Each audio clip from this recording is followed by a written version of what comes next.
আসসালামু আলাইকুম রহমতুল্লাহি ওয়া বারাকাতুহু। কোরআন সম্বন্ধে আলোচনা। কোরআন কি? কোরআন মুসলমানদের ধর্মগ্রন্থ এবং সর্বশেষ আসমানি কিতাব।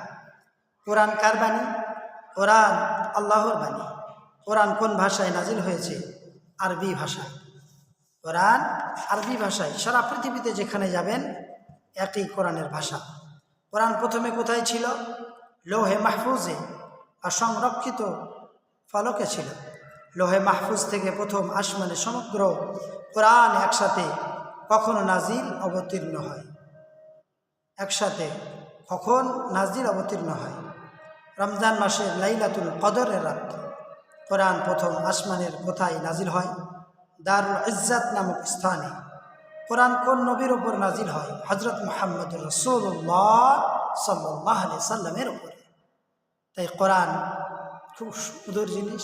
তাই কোরআন যারা আমরা জানি না সকলেই কোরআন শিখার এবং কোরআন জানার এবং বুঝার চেষ্টা করব। সকলে বলেন ইনশাআল্লাহ।